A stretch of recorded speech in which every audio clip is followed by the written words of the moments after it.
"Don't kiss me, I'll shoot." The words that would seal the fate of two enemies destined to become something more. Welcome to a tale of vengeance, betrayal, and impossible love set against the burning frontier of the American West. I'm about to take you on a journey through blood and ashes where nothing is as it seems, and justice comes at the barrel of a gun. Stay with me until the very end, and please drop a comment telling me what city you're watching from. I love seeing how far these stories travel across the world. The screams had stopped an hour ago, but Elara Collins could still hear them echoing in her mind as she crouched behind the charred remains of what used to be Miller's General Store. Smoke hung thick in the air like a funeral shroud, carrying the acrid smell of burned wood, scorched earth, and something else.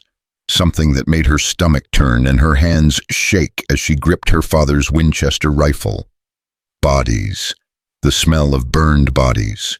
Her village of Clearwater Bend had been transformed into a vision of hell in the span of 20 minutes. 20 minutes was all it had taken for the Comanche raiders to sweep down from the hills like a plague of locusts, their war cries splitting the peaceful morning air, their torches turning her world into an inferno. "Tommy," she whispered into the smoky darkness, her voice cracking with desperation.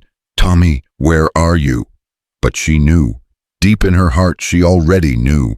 She'd seen him fall from the schoolhouse steps, an arrow sprouting from his chest like some obscene flower. Her little brother, barely 16, with dreams of becoming a lawyer and moving to San Francisco, had died trying to protect the younger children.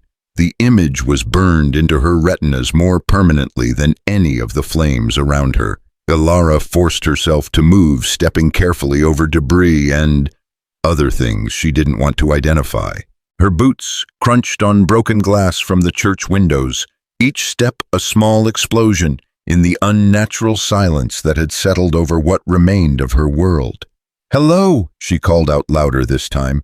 "Is anyone alive? Please somebody answer me." Nothing, just the crackle of dying flames and the distant howl of coyotes who had caught the scent of blood on the wind. She rounded the corner of what had been the blacksmith shop and stopped dead in her tracks. There, spray-painted in crude letters across the side of the ruined building, were words that made her blood turn to ice. "Kaelen returns what was stolen, Kaelen." She knew that name. Everyone in 3 counties knew that name. Kaelen Nighthawk, the half-breed Comanche, who'd supposedly gone civilized, who'd traded his war paint for a badge and his tomahawk for a sheriff's star in the neighboring town of Dustwater. The same Kaelen Nighthawk who'd disappeared 6 months ago after killing 3 men in what the newspapers called a dispute over land rights. The same man her father had called the most dangerous son of a bitch between here and the Rio Grande.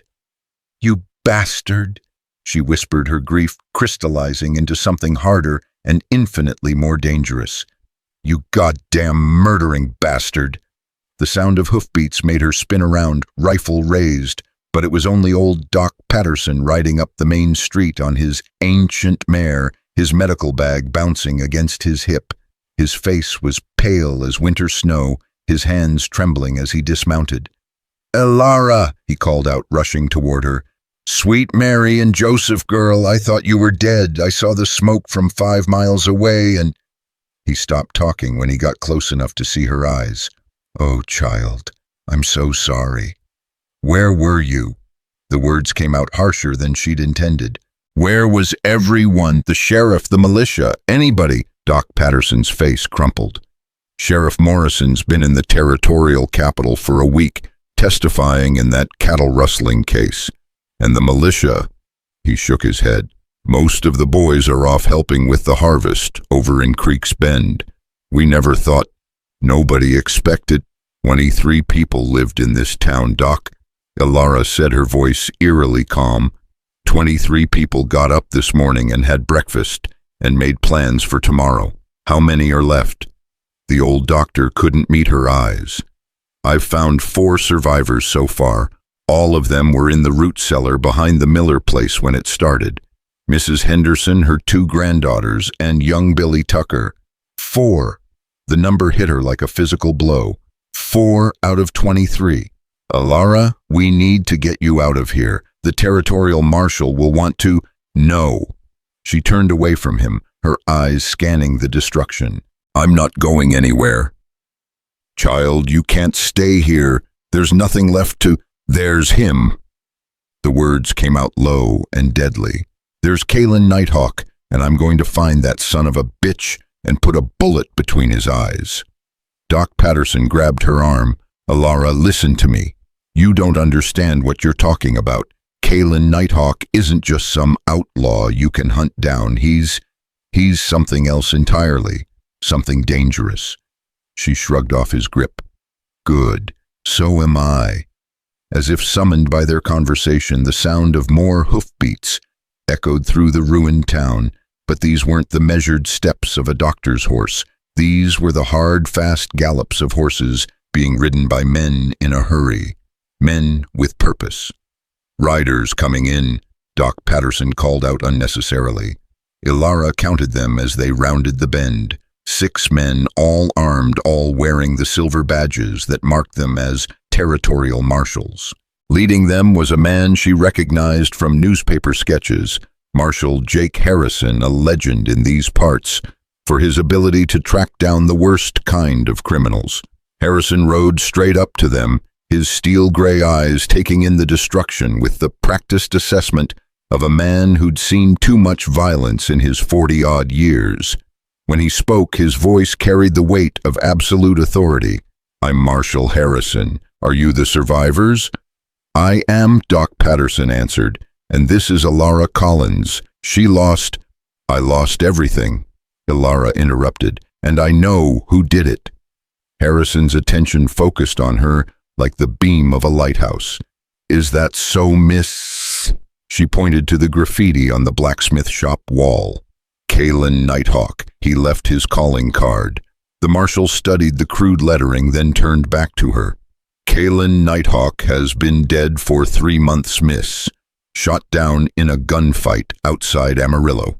The words hit her like a slap. That's impossible. This is his work, his signature. Everyone knows stories, Harrison said firmly. But I deal in facts. And the fact is that Kaelen Nighthawk's body was identified by 3 separate witnesses, including a Texas Ranger. He's buried in an unmarked grave outside Amarillo. Then who? That's what I intend to find out. Harrison dismounted and began walking through the ruins, his trained eyes cataloging details that Elara had missed. This wasn't random, and it wasn't just a raid. This was planned, organized. Somebody wanted to send a message. One of his deputies called out from near the church. Marshal, you need to see this. They hurried over to find the deputy standing next to a pile of what had once been the church's wooden pews. But what caught everyone's attention wasn't the burned furniture. It was what had been carved into the stone foundation beneath it. A message in Comanche, Harrison muttered, running his fingers over the fresh carvings. Roughly translated, it says, the sins of the fathers shall be visited upon the children. What does that mean? Elara demanded. Harrison straightened up, his face grim. It means somebody has a very old score to settle, and they used your town to settle it. But why here? Why Clearwater Bend? We never did anything to anybody. Maybe you didn't, Harrison said, but somebody connected to this place did. Something bad enough that someone was willing to burn down an entire town for revenge. The sound of wagon wheels made them all turn. A supply wagon was approaching from the east, driven by a man Elara recognized as Pete Williams, who ran the general store in the next town over. His face went white when he saw the destruction. Jesus Christ Almighty, Pete breathed, pulling his wagon to a stop. What happened here? Comanche raid, Harrison answered, son. At least that's what we're supposed to think. Pete climbed down from his wagon, his legs visibly shaking. Comanche. But everyone said the troubles were over, that the treaties are still in effect, Harrison said, which is why this doesn't make sense. The local Comanche chiefs have been working hard to keep the peace. They wouldn't risk everything for a raid on a single town, not unless what? Elara pressed. Unless someone made it worth their while, or unless someone wanted us to think it was them. Pete Williams had been walking through the ruins while they talked, and now he stopped next to the burned remains of the schoolhouse. Marshall, he called out, his voice strange. I think I know why they hit this place. They gathered around him as he pointed to a spot near the schoolhouse steps. Half buried in the ash and debris was a metal strongbox, its lock blown apart by what looked like a small explosive charge. That's the town's savings, Doc Patterson said quietly. Money we'd been collecting to build a new well. About $2,000. Harrison knelt down and examined the box. Empty. But look at this. He pointed to scorch marks around the lock. This wasn't blown open with black powder or dynamite. This was done with something more sophisticated, something that required knowledge of explosives. Comanche don't use explosives like that, Pete said. No, Harrison agreed. They don't. Elara felt a cold certainty settling in her stomach. So this was never about revenge or old grudges or any of that. This was a robbery. They burned down my entire town and killed 19 people for $2,000. It's looking that way, Harrison said grimly. Then who? She was interrupted by the thunderous crack of a rifle shot from somewhere in the hills above the town. The bullet kicked up dirt between Harrison's boots, and suddenly everyone was diving for cover. Sniper, one of the deputies yelled. More shots rang out, but these weren't coming from the hills. They were coming from the burned buildings around them. Elara realized with mounting horror that they'd walked into a trap. The raiders hadn't left. They'd been waiting. How many? Harrison shouted over the gunfire. At least 6, maybe more, his deputy called back. They've got us surrounded. Elara pressed herself against the overturned wagon Pete had abandoned and tried to count muzzle flashes. 7, 8, 9, too many, way too many for a handful of territorial marshals to handle. We need to get out of here, Doc Patterson called out. But as they looked around for an escape route, more gunmen appeared blocking every possible exit. They were trapped in the ruins of her hometown, surrounded by the very people who had destroyed it. And then she heard something that made her blood freeze. Laughter, cold, cruel laughter echoing from the hills above them. A voice called out, a voice that was definitely not Comanche. Marshal Harrison, you and your boys drop your weapons and we might let you ride out of here. Harrison cupped his hands around his mouth. Who are you? What do you want? What I want is for you to stop poking around in things that don't concern you. This was a Comanche raid, nothing more. Funny, Harrison called back. The Comanche I know don't usually stick around to chat after a raid. The response was another volley of gunfire that forced them all to hug the ground. Last warning, Marshal, drop your guns and ride out, or we'll bury you in the same graves as the rest of these settlers. Elara found herself calculating angles and distances. She'd grown up hunting in these hills with her father and Tommy. She knew every rock, every tree, every hiding place. If she could work her way around to the old mining trail that ran behind the church. What are you thinking, girl? Doc Patterson whispered, having noticed the look on her face. I'm thinking these bastards made one mistake, she whispered back. What's that? They left me alive. Before anyone could stop her, Elara was moving, staying low, and using the burned buildings for cover. She heard Harrison curse behind her, but she didn't stop. She had one advantage these killers didn't know about. She knew exactly where she was going.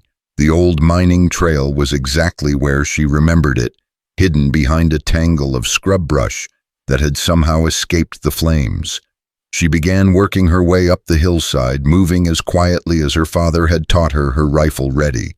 It took her 20 minutes to work her way around behind the sniper positions. When she finally found her first target, she had to bite her lip to keep from gasping out loud. The man crouched behind the rocks wasn't Comanche. He wasn't even Indian. He was white-dressed in cavalry pants and a civilian shirt with a bandana pulled up over his face. And he was carrying a brand-new Winchester rifle that probably cost more than most cowboys made in a year. Professional killers, that's what these were.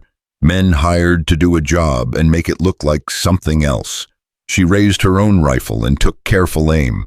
Her father had taught her to shoot when she was 12 years old, and Tommy had made her practice every week until she could hit a playing card at 100 yards. The rifle bucked against her shoulder and the fake Comanche pitched forward without a sound, one down. But her shot had given away her position, and suddenly bullets were whining past her head like angry hornets. She rolled to her left and found herself staring down the barrel of a Colt revolver held by a man who definitely wasn't expecting to find a woman with a rifle behind him. "Well, I'll be damned," he said, his voice muffled by the bandana. "Looks like we missed one." "Yeah," Elara said, and shot him in the chest. The gunfight that followed was like nothing she'd ever experienced. It wasn't like the dime novels made it sound all glory and heroism and noble last stands. It was chaos and terror and the smell of gunpowder and blood. It was the sound of men screaming when they got hit and the horrible wet thunk of bullets hitting flesh. But when the smoke cleared, Elara was still alive, and most of the fake Comanches weren't. She made her way back down to where Harrison and his men were regrouping. The marshal looked at her with something approaching respect. "How many?" he asked. "4, she said. "But there are more out there. This was just the advance party." "How do you know?" She pointed to fresh horse tracks leading away from the hills. "Because whoever planned this isn't stupid enough to risk everything on one ambush. They'll be back with more men." Harrison studied the tracks. "You're right. We need to get back to town and wire for reinforcements." "No," Elara said firmly. "We need to find out who's behind this, and I think I know where to start."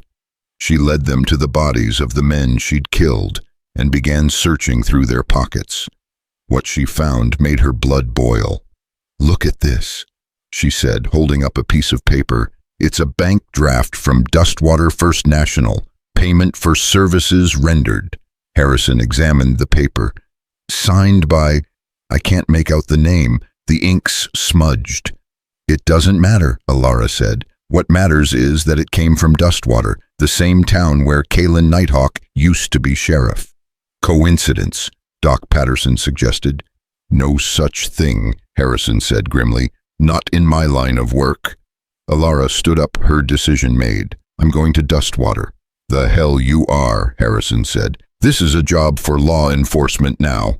"Law enforcement?" Elara laughed bitterly. "Where was law enforcement when my town was burning? Where was law enforcement when my brother was dying? You said yourself that Kaelen Nighthawk is dead, but somebody's using his name to cover up mass murder. I'm going to find out who." "And then what?" She looked around at the ruins of everything she'd ever loved. At the place where Tommy had taken his first steps. At the schoolhouse where she'd learned to read. At the church where her parents had been married. "And then I'm going to kill them." Harrison started to object, but something in her eyes stopped him. Maybe it was the cold certainty of her purpose. Maybe it was the recognition that she'd already proven herself capable of things he wouldn't have thought possible an hour ago. "If you're determined to do this," he said finally, "at least let me give you some advice." "I'm listening." "Dustwater is a hard town full of hard people. You go in there asking questions about Kaelen Nighthawk, you're going to attract the wrong kind of attention. You need a cover story." "Such as," Harrison thought for a moment. "You're a school teacher from back east, looking for work. It's believable enough, and it'll give you a reason to ask questions about the town's history. And if someone recognizes me, pray they don't." Doc Patterson stepped forward. "Elara, please, think about what you're doing. You're just a girl."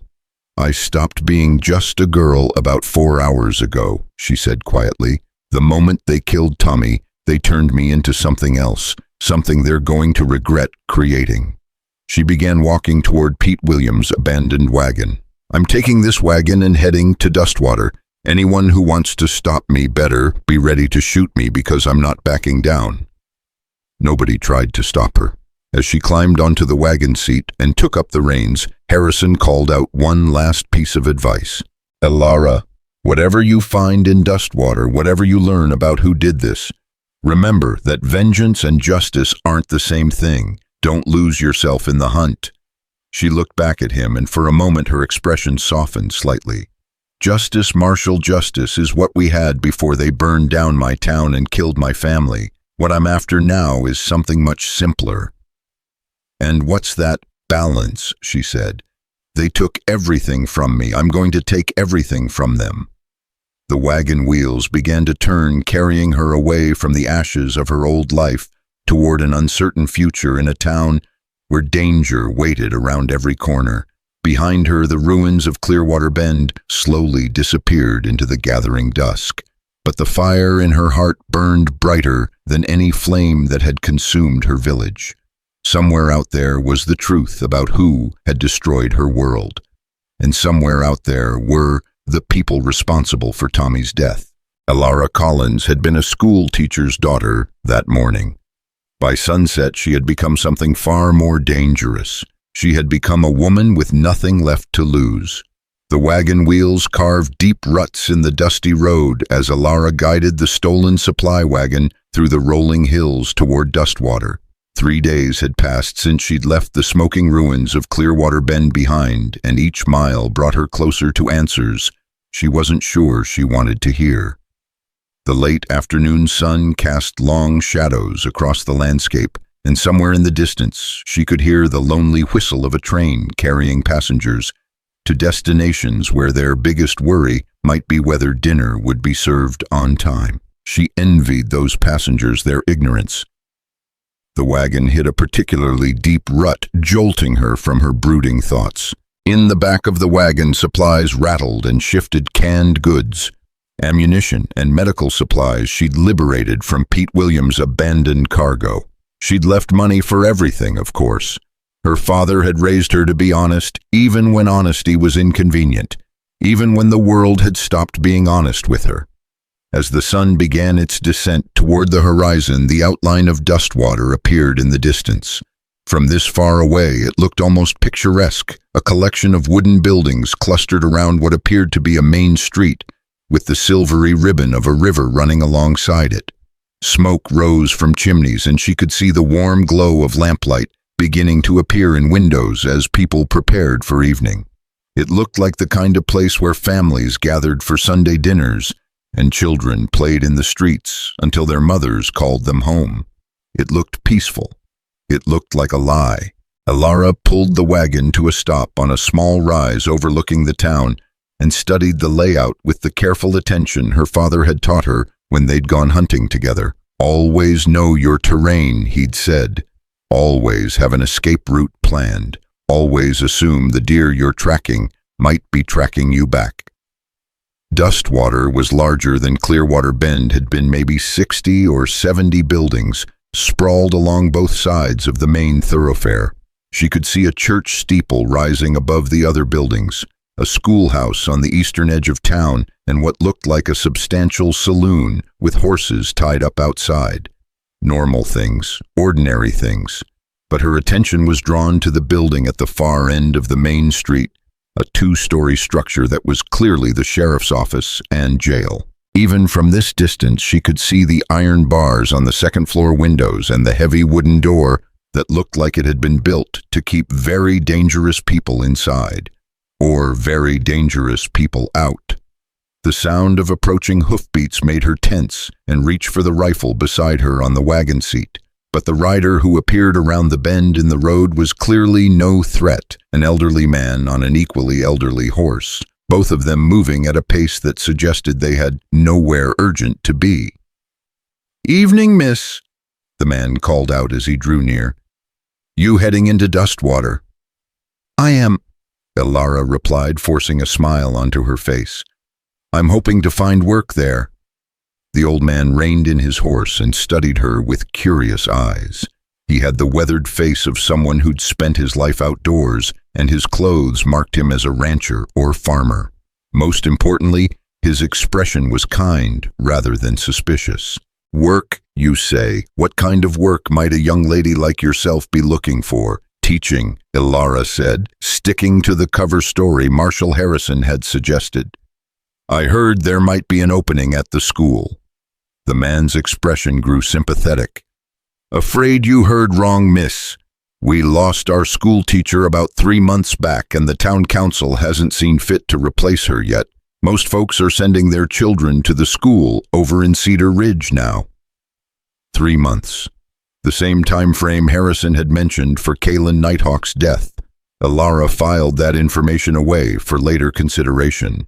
"Oh," she said, allowing disappointment to creep into her voice. "I was hoping. Well, I've come a long way."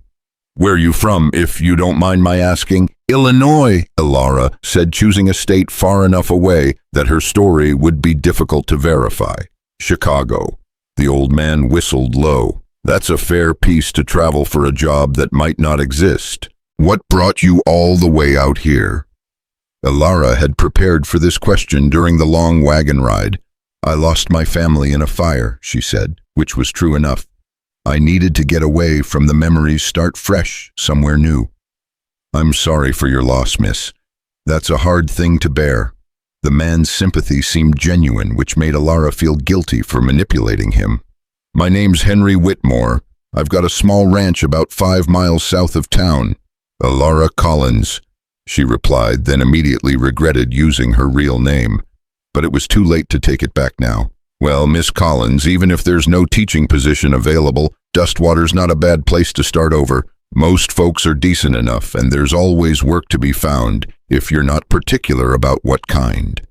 "What kind of work?" "The hotel could probably use help in the kitchen." "Mrs. Patterson, no relation to your Doc Patterson.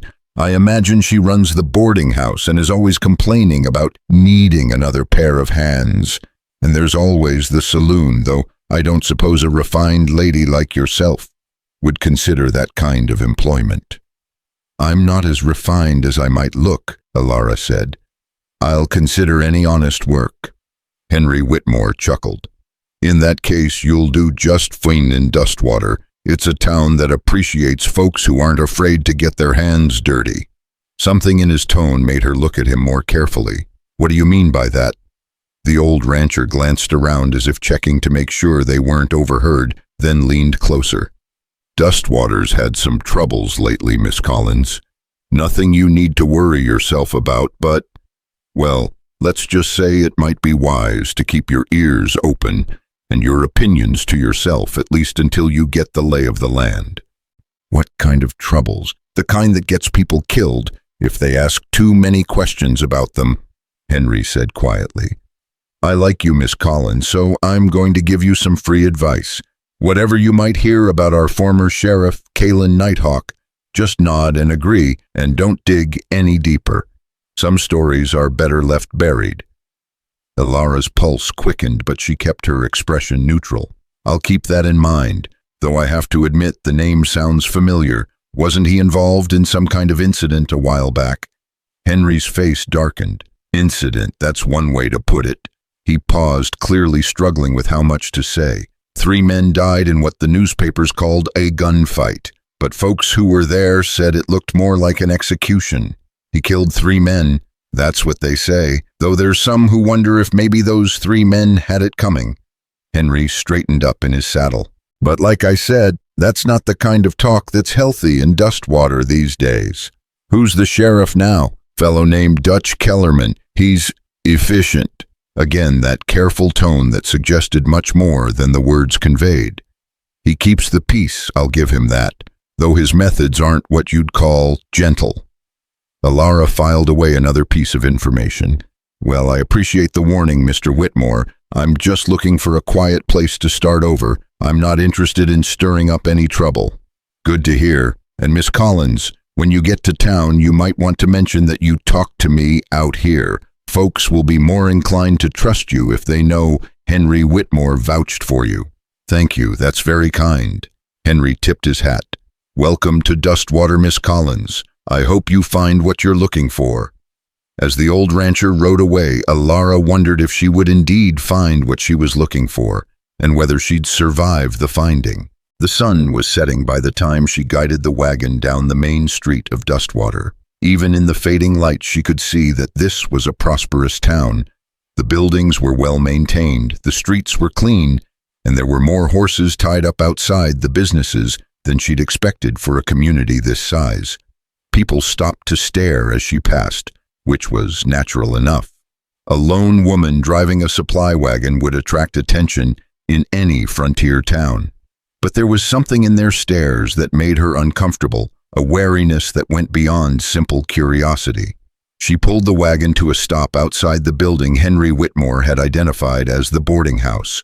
It was a 2-story structure with a painted sign that read, "Patterson's Rooms, Clean Beds, Hot Meals, Fair Prices." Lamplight glowed warmly in the windows, and she could smell something delicious cooking inside. As she climbed down from the wagon, a woman emerged from the boarding house. She was perhaps 50 years old, with graying hair pulled back in a practical bun and an apron that had seen recent use. Her face was pleasant enough, but her eyes held the same wariness Elara had noticed in the other townspeople. "Help you, miss?" the woman asked. "I hope so. I'm looking for a room, and I was told you might have one available. I'm Elara Collins." The woman's expression softened slightly. "I'm Martha Patterson. I do have rooms available, though I'll need to know how long you're planning to stay." "I'm not sure yet. I came here looking for work, but I'm not certain what I'll find." "What kind of work?" "Teaching originally, but I understand the school position is filled." Martha Patterson's expression grew sympathetic. "Filled isn't exactly the word I'd use. We haven't had a teacher since poor Miss Hawthorne left." "Left, I was told she died." Martha glanced around nervously, then gestured for Elara to follow her inside. "Come in, dear. The street isn't the place for that kind of conversation." The interior of the boarding house was as warm and welcoming as the exterior had promised. The front room served as both lobby and dining area, with a large fireplace crackling cheerfully and several tables covered with checkered tablecloths. The smell of beef stew and fresh bread made Elara's stomach growl, reminding her that she hadn't eaten since morning. "Sit down, dear," Martha said, indicating a table near the fireplace. "I'll get you some coffee, and we can talk." Elara settled into a wooden chair that was more comfortable than it looked, and studied the other occupants of the room. 2 men sat at a corner table playing cards and speaking in low voices. They looked like cowboys or ranch hands, but their clothes were too clean and their guns too fancy for ordinary working men. At another table, a well-dressed man was eating alone while reading a newspaper. He glanced up when she entered, his gaze lingering on her face for a moment longer than was polite. Martha returned with a cup of coffee and settled into the chair across from her. "Now then, about Miss Hawthorne. She didn't exactly die, and she didn't exactly leave voluntarily, if you understand my meaning." "I'm afraid I don't." Martha leaned closer and lowered her voice. She started asking questions about things that happened before she came to town, things involving our former sheriff. "Kaelen Nighthawk. You know the name. I've heard of him. Someone mentioned he was involved in some kind of incident." "Incident?" Martha shook her head. "That's what they're calling it now. But Miss Hawthorne, she got curious about what really happened that night, started poking around, talking to people who'd been there, and then one morning she was just gone." "Gone how?" "Left a note saying she'd decided to return to her family back east. But she'd never mentioned having any family, and she left behind all her personal belongings. Her books, her clothes, even her grandmother's jewelry that she wore every day." Elara felt a chill that had nothing to do with the evening air. "Do you think something happened to her?" Martha's eyes darted toward the 2 men playing cards, then back to Elara. "I think Miss Hawthorne learned something she shouldn't have learned, and I think someone made it clear that staying in Dustwater wouldn't be healthy for her. Or maybe they made sure she couldn't leave at all," Elara said quietly. "That's not the kind of thing a person ought to say out loud in this town," Martha warned, "not if she values her health." The door to the boarding house opened, letting in a gust of cool evening air, along with a man who immediately commanded the attention of everyone in the room. He was tall and broad-shouldered, with the kind of presence that suggested he was accustomed to being obeyed without question. A silver star was pinned to his vest, and the Colt revolver on his hip looked like it had seen recent use. "Evening, Martha," he he said, his voice carrying a slight accent that Elara couldn't quite place. "I heard we had a visitor in town." Martha's demeanor changed instantly, becoming overly bright and cheerful in the way people did when they were afraid. "Sheriff Kellerman, yes, this is Miss Collins. She just arrived from back east looking for work." Dutch Kellerman turned his attention to Elara, and she had to resist the urge to reach for the gun hidden beneath her jacket. There was something predatory in his gaze, like a wolf sizing up potential prey. "Miss Collins," he said, touching the brim of his hat in a mockery of politeness. "Welcome to Dustwater. I hope you'll find our little town to your liking." "Thank you, Sheriff. I'm sure I will." "Where exactly are you from?" "Miss Collins?" "Chicago," she answered, maintaining steady eye contact despite the intimidation she felt radiating from him. "Chicago, long way from home. What brings you all the way out here?" Elara repeated the story she'd told Henry Whitmore about losing her family and needing a fresh start. Kellerman listened without comment, but she could see him evaluating every word, looking for inconsistencies or lies. "And you're looking for teaching work?" "That was my hope, though I understand the position may not be available." "No, it's not." His tone carried a finality that suggested the subject was closed. "But I'm sure a resourceful woman like yourself will find something suitable." There was something in the way he said resourceful that made her skin crawl. "I hope so." Kellerman moved closer to her table, and Elara caught the scent of whiskey on his breath. "You know, Miss Collins, Dustwater can be a dangerous place for newcomers who don't understand how things work around here. Folks sometimes get curious about things that don't concern them, and that curiosity can lead to unfortunate consequences. I'm just looking for honest work, Sheriff. I have no interest in anything else." "Good. That's very good." He straightened up and adjusted his gun belt in a gesture that was clearly meant to be threatening. "Because the last teacher we had, she got a bit too curious for her own good, had to leave town rather suddenly." "So I heard." "Did you? And what exactly did you hear?" Elara felt every eye in the room watching her response. "Just that she decided to return to her family back east."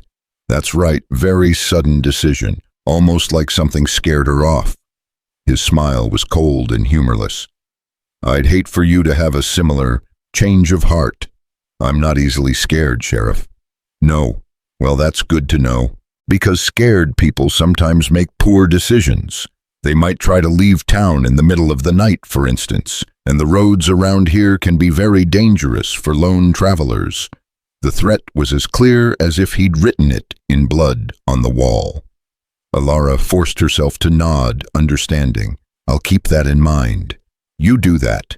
Kellerman touched his hat brim again. "Enjoy your stay in Dustwater, Miss Collins. I have a feeling it's going to be very educational." After the sheriff left, the boarding house seemed to collectively exhale. The two card players resumed their game. The man with the newspaper went back to reading, and Martha busied herself clearing tables that didn't need clearing. "Well," Martha said finally, her voice artificially bright, "let me show you to your room, dear. You must be tired after your journey." As they climbed the stairs to the second floor, Martha whispered, "You handled that well. Sheriff Kellerman doesn't like being challenged, but he respects strength. Just be careful. He's not a man you want as an enemy." "What happened to Kaelen Nighthawk?" Elara asked quietly. Martha stopped on the landing and turned to face her. "Officially, he killed 3 men in a gunfight and then fled town, got himself shot down in Texas a few months later. And unofficially, Martha's voice dropped to barely above a whisper, Kaelen Nighthawk was the best sheriff this town ever had. He was honest, fair, and he couldn't be bought, and that made him very dangerous to certain people." "What people?" "The kind of people who benefit from having a sheriff who can be bought." Martha opened the door to a small but clean room with a single bed, a washstand, and a window that looked out over the main street. "This is yours for as long as you need it. $2 a week, meals included." "Thank you." Elara set her traveling bag on the bed and turned back to Martha. "Can I ask you something?" Depends on the question. The 3 men Kaelen killed, who were they? Martha was quiet for so long that Elara thought she wasn't going to answer. Finally, she spoke, her voice barely audible. One of them was Sheriff Kellerman's brother. The implications of that statement hit Elara like a physical blow. His brother, Tom Kellerman. He and 2 other men tried to rob the bank. Kaelen stopped them, but Tom and his friends chose to fight rather than surrender. It should have been the end of it, a sheriff doing his job protecting the town's money, but Dutch Kellerman saw it differently. He wanted revenge. He wanted justice, he said, claimed his brother had been set up, that Kaelen had murdered him in cold blood, started asking questions, making accusations, and then Kaelen disappeared one night and Dutch Kellerman showed up a week later wearing a sheriff's badge. Elara felt the pieces of the puzzle beginning to fall into place. And now anyone who asks questions about what really happened finds themselves with an urgent need to leave town, Martha finished, or they don't leave at all. After Martha left, Elara sat on the edge of the bed and tried to process what she'd learned. The picture that was emerging was uglier than she'd imagined. Kaelen Nighthawk hadn't been the villain she'd thought he was. He'd been a lawman doing his job, protecting the people he'd sworn to serve. And Dutch Kellerman had used his brother's death as an excuse to seize power and silence anyone who might challenge his version of events. But that still didn't explain who had attacked Clearwater Bend or why they'd used Kaelen's name to cover their tracks. A soft knock at her door interrupted her thoughts. She opened it to find a young woman, perhaps 20 years old, with auburn hair and green eyes that darted nervously up and down the hallway. "Miss Collins, I'm Sarah Whitmore Henry's daughter. He told me you were asking about work. Please come in." Elara stepped aside to let her enter. Sarah closed the door behind her and leaned against it as if she were afraid someone might try to force their way in. "I can't stay long. If Sheriff Kellerman finds out I'm here..." "What is it you wanted to tell me? You asked my father about Kaelen Nighthawk, and you asked Mrs. Patterson about Miss Hawthorne. People are starting to talk." "What kind of talk?" "The kind that gets people killed." Sarah moved to the window and peered out at the street below. "Miss Collins, whatever you think you're going to find here, it's not worth your life. What if I told you that 23 people in my town are dead because of whatever's happening here?" Sarah spun around, her eyes wide. "What do you mean?" Elara made a decision that could either get her killed or give her the ally she desperately needed. "My name is Elara Collins, and 3 days ago raiders burned down my town and killed almost everyone I cared about. They left behind Kaelen Nighthawk's name as their calling card." "That's impossible. Kaelen's been dead for months." "Has he, or is that just what someone wants people to believe?" Sarah stared at her for a long moment, then slowly sank into the room's single chair. "You think he's alive? I think someone used his name to cover up a massacre, and I think the answers to who and why are right here in Dustwater." "If you're right," Sarah's voice trailed off. "If I'm right, then a lot of innocent people have died to protect someone's secret, and that someone is probably still here, still in power, still killing anyone who gets too close to the truth." Sarah was quiet for several minutes, clearly wrestling with some internal decision. Finally, she looked up at Elara with eyes that held a mixture of fear and determination. "There's something you need to know about the night Kaelen disappeared," she said. "Something nobody talks about anymore." "Tell me." "I was coming home late from helping with a difficult birth at the Morrison Ranch. As I was riding past the old mine shaft north of town, I saw lights. Lanterns moving around like someone was working.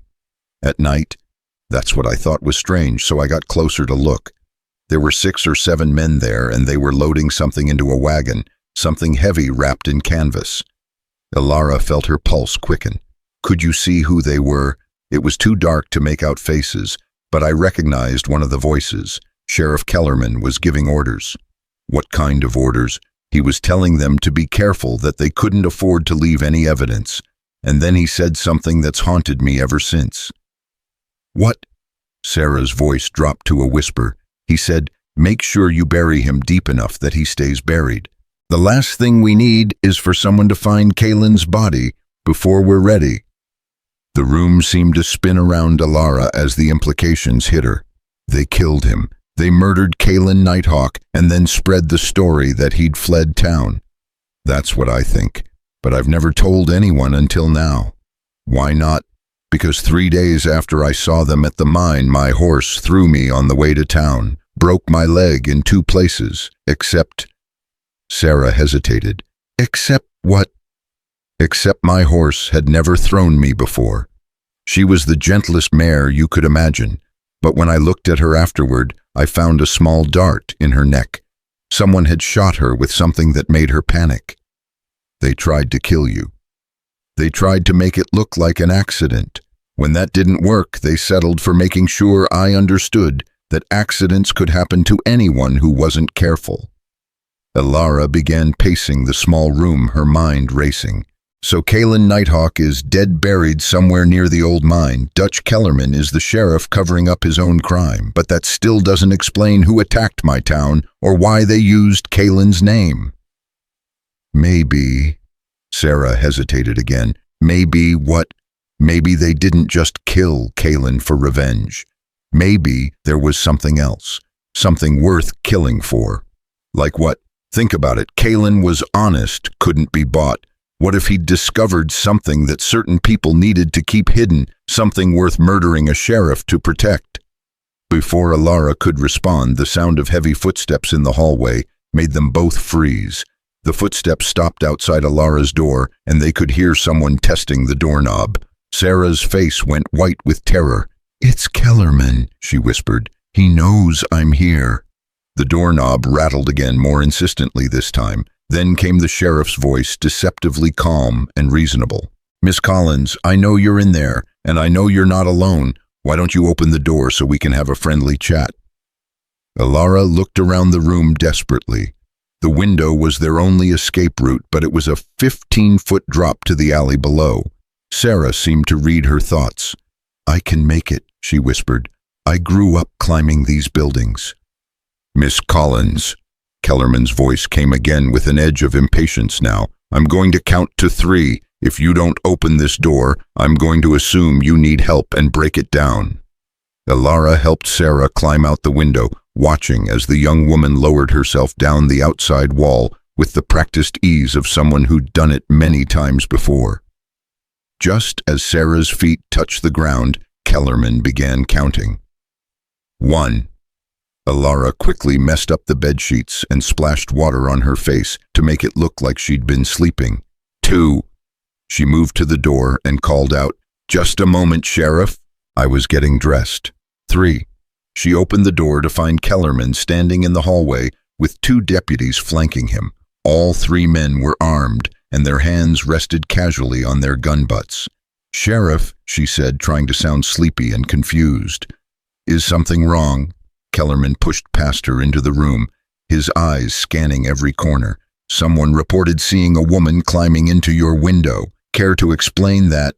"I'm afraid I don't know what you mean. I've been sleeping." One of the deputies moved to the window and looked out. "Nobody down there now, Sheriff." "Search the room," Kellerman ordered.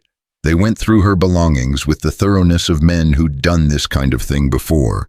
They found nothing incriminating. Elara had been careful to leave anything connecting her to Clearwater Bend hidden in the wagon. "Satisfied?" she asked when they finished. Kellerman stepped close to her, close enough that she could smell the whiskey on his breath and see the cold calculation in his eyes. "Miss Collins, I'm going to give you one piece of free advice. In a town like Dustwater, it's important to choose your friends carefully. Some people have a tendency to disappear when they associate with the wrong crowd." "I appreciate the advice, Sheriff. Do you... because I get the feeling you're not taking our conversation seriously enough." His hand moved to rest on his gun butt. "Let me be more direct. Stay away from the Whitmore girl. Stay away from questions about our former sheriff, and stay away from subjects that don't concern you." "Or what?" The question slipped out before she could stop herself. Kellerman's eyes narrowed. and for a moment she thought he might draw his gun right there in the boarding house room. "Or you might find that Dustwater isn't as safe as it appears," he said finally. "Accidents happen, Miss Collins. People fall down stairs, or their horses throw them, or they take wrong turns on dark roads and are never seen again. It would be a shame if something like that happened to such a pretty young woman." After the sheriff and his men left, Elara sat on her bed and tried to control the shaking in her hands. She'd pushed too hard too fast. Kellerman was suspicious of her now, which meant she'd have to be even more careful. But she'd also learned something crucial. Kaelen Nighthawk was indeed dead, murdered by the very man who'd replaced him, and if Sarah was right, there was something else involved, something worth killing to protect. The question was, what, and how was it connected to the massacre at Clearwater Bend? As she lay in bed that night, listening to the sounds of the town settling into sleep, Elara knew that tomorrow would bring new dangers. She was walking a tightrope over an abyss, and one wrong step would send her plummeting to her death. But she also knew that somewhere in this town of secrets and lies, the truth was waiting to be uncovered. The truth about who had killed Kaelen Nighthawk, the truth about who had destroyed her town, and the truth about why they'd been willing to murder so many innocent people to keep their secrets buried. Tomorrow she would begin digging for those answers. She only hoped she would live long enough to find them. Dawn broke gray and cold over Dustwater, painting the main street in shades of uncertainty that matched Elara's mood as she made her way downstairs to the boarding house dining room. She'd barely slept, her mind churning through everything Sarah had told her the night before. The image of men loading something heavy and canvas wrapped into a wagon haunted her dreams, along with the sound of Sheriff Kellerman's voice, ordering them to bury it deep. Martha Patterson was already bustling around the kitchen, the smell of bacon and coffee filling the air with a normalcy that felt almost obscene, given what Elara now knew about this town. The older woman looked up as Elara entered, her eyes quickly scanning the room to make sure they were alone. "Sleep well, dear?" Martha asked, but her tone suggested she already knew the answer. "Well enough," Elara lied, settling at the same table she'd occupied the night before. "Thank you for the room. It's very comfortable." Martha poured her a cup of coffee and set down a plate of eggs and bacon without being asked. "You'll need your strength today," she said quietly. "Word is, you made quite an impression on Sheriff Kellerman last night." "I hope I didn't cause any trouble." "Trouble's already here, Miss Collins. Has been for months. The question is whether you're going to add to it or help solve it." Before Elara could respond, the boarding house door opened to admit a man she hadn't seen before. He was perhaps 40 years old, with the kind of lean build that came from the hard physical work and the weathered hands of someone who spent his days outdoors. What caught her attention, though, was the way Martha's entire demeanor changed when she saw him, her face lighting up with a combination of relief and something that might have been hope. "Marcus," Martha said, hurrying over to him, "I wasn't expecting you this early." "Had to come to town for supplies," the man replied, his voice carrying a slight accent that suggested he might have been born south of the border. "Thought I'd stop by for some of your famous coffee." His eyes found Elara across the room, and she saw him take in every detail of her appearance with the quick assessment of someone accustomed to evaluating potential threats. When Martha whispered something in his ear, his expression grew thoughtful. "Miss Collins," Martha called, "I'd like you to meet Marcus Rivera. He has a spread about 10 miles east of town." Marcus approached her table, moving with a fluid grace that reminded her somehow of a cat. When he extended his hand, she noticed calluses that spoke of honest work, but also a slight bulge under his jacket that suggested he went armed even on routine trips to town. "Pleasure to meet you, Miss Collins," he said. "Martha tells me you're new to our little community." "I arrived yesterday," Elara replied, shaking his hand. "I'm looking for work." "What kind of work?" "Teaching originally, but I'm beginning to think I might need to consider other options." Marcus pulled out a chair and sat down without invitation, which would have been rude in most circumstances, but somehow didn't feel that way coming from him. Teaching's an admirable profession. We could use more education in this part of the territory. Unfortunately, there doesn't seem to be a position available. No, Marcus said, his voice carrying an undertone she couldn't quite identify.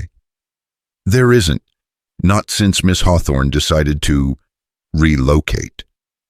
The way he said relocate made it clear he didn't believe the official story any more than Martha did. Elara decided to take a calculated risk. I heard she left rather suddenly. Very suddenly, almost like she was running from something. Marcus's dark eyes studied her face carefully. Or someone.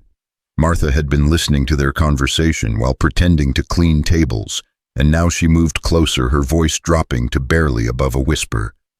Miss Collins was asking questions about Kaelen Nighthawk yesterday. If Elara had expected shock or alarm, she was disappointed. Marcus simply nodded as if this was exactly what he'd been expecting to hear. Were you now, he said. And what exactly did you want to know about our former sheriff? I heard he was involved in some kind of incident before he left town. Left town? Marcus smiled, but there was no humor in it. That's certainly one way to describe what happened to Kaelen.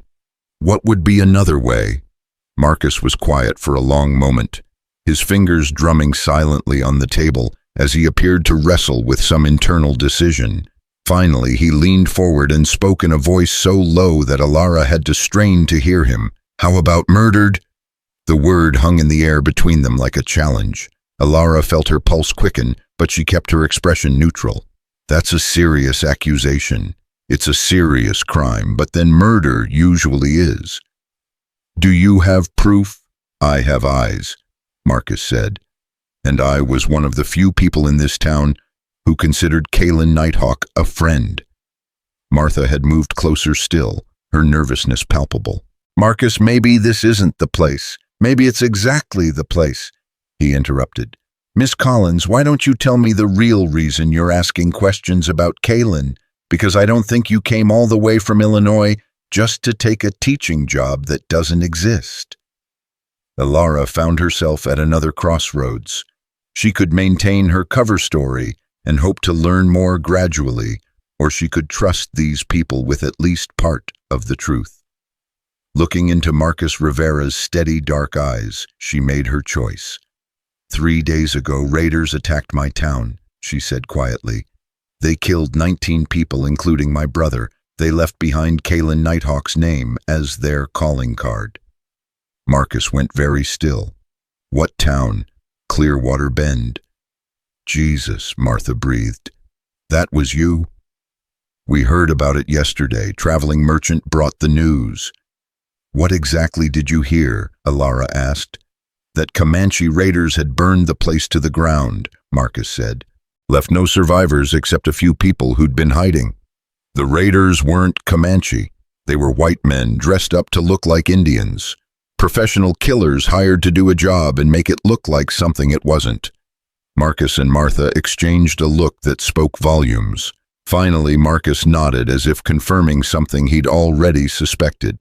That explains a lot, he said. What do you mean? I mean that for the past 3 months, ever since Kaelen's death, there have been strange comings and goings around Dustwater, men riding through town at odd hours, meetings held in the middle of the night, and Sheriff Kellerman suddenly has more money than a county sheriff's salary should provide. You think he's behind the attack on Clearwater Bend? I think Dutch Kellerman is behind a lot of things that decent people shouldn't have to worry about. The question is how to prove it. Elara leaned forward intently. Tell me about the night Kaelen died. Marcus glanced around the dining room to make sure they were still alone, then began speaking in the measured tones of someone who'd thought about this story many times. It was about 3 months ago. Kaelen had been investigating some irregularities in the town's finances. Seems money had been going missing from various accounts. The school fund, the fund for road improvements, money set aside for a new well. Nothing dramatic, just a few $100s here and there, but it added up. He suspected corruption. He suspected Dutch Kellerman. See, Dutch had been Kaelen's deputy for about a year, and he was the one with access to most of those accounts. Kaelen was getting close to proving it when things suddenly escalated. How? Dutch's brother Tom and two of his friends tried to rob the bank. Kaelen stopped them, but all three men were killed in the gunfight. Dutch claimed it was an execution, that Kaelen had murdered his brother in cold blood. But I was there that night, Miss Collins. I saw what happened. Elara felt her breath catch. You were a witness. I was coming out of the saloon when the shooting started. Tom Kellerman and his friends had masks on and guns drawn. They'd already threatened the bank clerk and were stuffing money into saddlebags when Kaelen arrived. He identified himself as sheriff and ordered them to surrender. And Tom Kellerman turned his gun on Kaelen and started shooting. What followed wasn't an execution, it was self-defense. But Dutch wasn't interested in the truth. Martha had been listening with growing agitation, wringing her hands in her apron. Tell her about what happened next, she urged. Marcus's expression darkened. 3 days after the gunfight, Kaelen disappeared, just vanished without a trace. His horse was found wandering loose outside town, but there was no sign of him. Dutch claimed he'd fled rather than face justice for murdering his brother. But you don't believe that. Kaelen Nighthawk was the most honest man I've ever known. He wouldn't have run from anything, especially not when he knew he was in the right. Besides, Marcus hesitated. Besides what? Besides, the night before he disappeared, Kaelen came to see me. He was scared, Miss Collins. Said he'd discovered something bigger than just missing money, something that went all the way to the territorial government. Elara felt pieces of the puzzle beginning to click into place. What kind of something? He wouldn't give me details. Said it was too dangerous for me to know until he had solid proof. But he did say that if anything happened to him, I should look for evidence hidden in the old mine shaft north of town. Did you? Marcus's laugh was bitter. I tried, but within a week of Kaelen's disappearance, Dutch had posted guards around that mine, said there'd been reports of claim jumpers, and he wanted to protect any valuable ore that might be found. Convenient, Elara murmured. Very. Especially since that mine's been played out for 10 years. There's nothing in there worth protecting except whatever Kaelen might have hidden. The sound of horses approaching made them all freeze. Through the boarding house windows, they could see Sheriff Kellerman and two deputies riding up the main street. Even from this distance, there was something purposeful about their movement that made Elara's skin crawl. He's coming here, Martha whispered. Marcus stood up smoothly, his hand moving instinctively toward the gun under his jacket. Miss Collins, is there anything in your room that connects you to Clearwater Bend? I was careful. Everything's hidden in my wagon. Good. Martha, is there a back way out of here? Through the kitchen, but Marcus, if they see you leaving. Let me worry about that. He turned back to Elara. Miss Collins, meet me at sunset tonight at the old cemetery on the hill east of town. There's something you need to see. What kind of something? Evidence that Kaelen Nighthawk never left Dustwater alive. Before she could ask more questions, Marcus had slipped through the door to the kitchen, moving with the silent grace of a man who'd learned to avoid unwanted attention. Martha busied herself wiping down tables, but Elara could see the tension in every line of her body. The boarding house door opened and Sheriff Kellerman strode in with his usual swagger. Today, though, there was something different about him, an edge of excitement that made him even more dangerous than usual. Morning, Martha, he said, tipping his hat. Miss Collins. Sheriff, Elara replied, forcing her voice to remain steady. Funny thing, Kellerman said, settling uninvited at her table.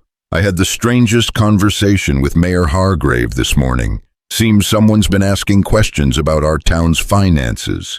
Questions about missing money and irregularities in various accounts. Elara's blood turned to ice, but she kept her expression neutral. I'm afraid I don't understand, Sheriff. Don't you? Because it seems to me that someone who claims to be just a school teacher looking for work might have other interests that could get her into serious trouble. I really don't know what you're talking about. Kellerman leaned forward, his voice dropping to a whisper that somehow managed to be more threatening than if he'd shouted. Let me be very clear, Miss Collins. Whatever game you think you're playing, it ends now. Pack your bags and get out of Dustwater, today. And if I refuse, then you'll discover that our town has a very high rate of accidents among visitors who overstay their welcome. Martha had stopped even pretending to clean and was watching the confrontation with obvious fear. But before anyone could say anything else, one of Kellerman's deputies burst through the door. Sheriff, the man called out, clearly agitated. We've got a problem at the mines. Kellerman's head snapped around. What kind of problem? Someone broke into the shaft last night. The guards found evidence of digging and... The deputy glanced nervously at Elara and Martha. Maybe we should discuss this privately. No, Kellerman said, his eyes never leaving Elara's face. I think Miss Collins might find this very educational. What did they find? The deputy shifted uncomfortably. They found a grave, Sheriff, an unmarked grave about 50 feet inside the main tunnel. The color drained from Kellerman's face so quickly that Elara thought he might faint. When he spoke, his voice was barely controlled rage. Did they find? They found bones, Sheriff, human bones, and... The deputy's voice trailed off. And what? And a sheriff's badge, one with the name Kaelen Nighthawk engraved on the back. The silence that followed was so complete that Elara could hear her own heartbeat. Kellerman's face had gone from pale to flushed, and his hand was resting on his gun butt with unmistakable intent. Who? He asked quietly. Who broke into that mine? We don't know yet, Sheriff, but whoever it was knew exactly where to dig, like they had specific information about what was buried there. Kellerman's eyes fixed on Elara with the intensity of a predator that had finally cornered its prey. Information that only a few people could have had. Sheriff, Elara said carefully, I don't understand what any of this has to do with me. Don't you? He stood up slowly, his hand never leaving his weapon. Because it seems to me that your arrival in Dustwater and the discovery of Kaelen's grave is quite a coincidence, almost like someone told you exactly where to look. I've never been to any mine, Sheriff. I arrived yesterday and haven't left the boarding house except to stable my horse. Your horse. Kellerman's eyes lit up with a terrible understanding. Where exactly did you stable your horse, Miss Collins? Elara felt trap closing around her, but she had no choice but to answer. At Morrison's livery on the edge of town. The same Morrison's livery that sits about a quarter-mile from the old mine road. Kellerman's smile was cold and triumphant. How convenient. One of his deputies spoke up. Sheriff, should we arrest her? On what charge? Martha demanded, finally finding her voice. Being in the wrong place at the wrong time. How about conspiracy to commit grave robbing? Kellerman suggested. Or maybe accessory to murder. I'm sure I can think of something appropriate. But before he could give the order, another commotion erupted outside. Through the windows, they could see people running toward the center of town, shouting and pointing toward the hills. A rider was approaching at full gallop, his horse lathered with sweat and foam. Sheriff, the rider called out as he pulled up in front of the boarding house. Sheriff Kellerman. Kellerman stepped outside, clearly annoyed at the interruption. What is it, Peterson? Raiders, Sheriff. A whole war party of Comanche heading this way from the north. They burned out the Patterson Ranch and killed everyone there. The news hit the crowd like a physical blow. People began shouting questions, demanding answers, looking around for escape routes. But Elara noticed something that chilled her to the bone. Sheriff Kellerman didn't look surprised. If anything, he looked satisfied. How many? He asked. Maybe 20-25 warriors. They'll be here within the hour. And you're sure they were Comanche? Saw them myself, Sheriff. War paint, feathers, the whole thing. They had scalps hanging from their belts and everything. Kellerman nodded gravely and turned to address the growing crowd. Everyone stay calm. This is what we've been preparing for. Get to your homes and barricade the doors and windows. Anyone who can handle a gun, meet me at the sheriff's office in 10 minutes. As people scattered to follow his orders, Kellerman turned back to Elara with a smile that made her blood run cold. Well, Miss Collins, it looks like you're going to get a chance to see how we handle Indian raids in Dustwater, assuming you survive, of course. What do you mean? I mean that Comanche warriors have a particular hatred for white women. They tend to, well, let's just say that dying quickly would be a mercy.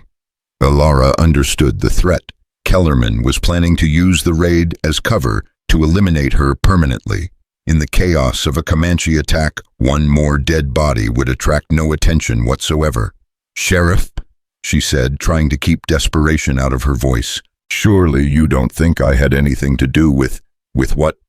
With Comanche raiders appearing just hours after someone dug up Kaelen's grave, with a mysterious stranger asking questions about things that should stay buried." Kellerman shook his head in mock sympathy. "I'm afraid the evidence is overwhelming, Miss Collins. You're clearly a spy sent here to stir up trouble and weaken our defenses before the attack." "That's ridiculous." "Is it? Well, I suppose we'll find out when the Comanche get here. If you really are just an innocent schoolteacher, they might kill you quickly. But if you're working with them—" He let the threat hang in the air. Martha stepped forward, her face pale but determined. "Sheriff Kellerman, you can't seriously believe that Miss Collins is working with Indians. She just arrived yesterday." "Perfect timing, wouldn't you say? Almost like it was planned." The sound of war whoops echoing from the hills cut through their argument like a knife. Everyone turned to look north, where smoke was beginning to rise from what had been the Patterson Ranch. The raiders were real, and they were getting closer. 10 minutes, Kellerman said, addressing the crowd but looking directly at Elara. "Everyone who's not armed should barricade themselves indoors.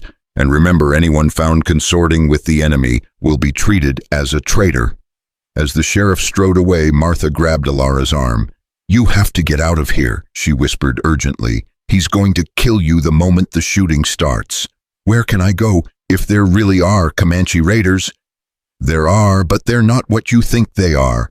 Martha's voice was barely audible. "Miss Collins, those aren't real Comanche. They're the same men who attacked your town." "How do you know?" "Because Tom Patterson was supposed to be at that ranch this morning helping with the cattle drive. But I saw him ride out of town before dawn heading north. And Tom Patterson has been dead for 6 months." The implication hit Elara like a physical blow. They're using dead men's names, just like they used Kaelen's name at Clearwater Bend. "Miss Collins, this whole thing is a setup. Kellerman arranged for fake raiders to attack Dustwater so he could eliminate you and anyone else who might know the truth about what happened to Kaelen." "But that's insane. He'd be destroying his own town." "Would he? Or would he be eliminating witnesses and creating a story that explains away any inconvenient questions?" Martha's grip on her arm tightened. "Think about it. After a Comanche raid, who's going to ask about missing money or murdered sheriffs? Everyone will be too busy mourning the dead and rebuilding." Before Elara could respond, the crack of gunfire erupted from the northern edge of town. The fake raiders had arrived, and they were making their attack look as real as possible. "Go!" Martha urged. "Get to your wagon and get out of here while you still can." "What about you?" "I'll be fine. I've survived one corrupt sheriff. I can survive another. But you're the only one who knows the truth about Clearwater Bend. If they kill you, those bastards get away with everything." More gunfire echoed through the streets, accompanied by the sound of breaking glass and terrified screams. Whatever else they were, the fake raiders were putting on a convincing performance. Elara ran toward the back door of the boarding house, her mind racing. She needed to get to her wagon and the evidence she'd hidden there. But more than that, she needed to survive long enough to expose the truth about what had really happened to Kaelen Nighthawk and her own town. As she slipped out the back door and into the alley behind the boarding house, a strong hand grabbed her shoulder and spun her around. She found herself face to face with Marcus Rivera, his gun drawn and his eyes hard as flint. "Where do you think you're going?" he demanded. "Marcus, thank God," Martha said. Martha said a lot of things, but right now I need to know if I can trust you. "What do you mean?" "I mean that these raiders showed up awfully convenient-like, just after someone dug up Kaelen's grave. And the only people who knew where that grave was were me, Sarah Whitmore, and whoever killed him in the first place." Elara felt the world tilting around her. "You think I'm working with Kellerman?" "I think someone is, and I think that someone has been playing a very dangerous game." Marcus's gun never wavered. "So I'll ask you one more time, Miss Collins. Who are you really, and what do you want in Dustwater?"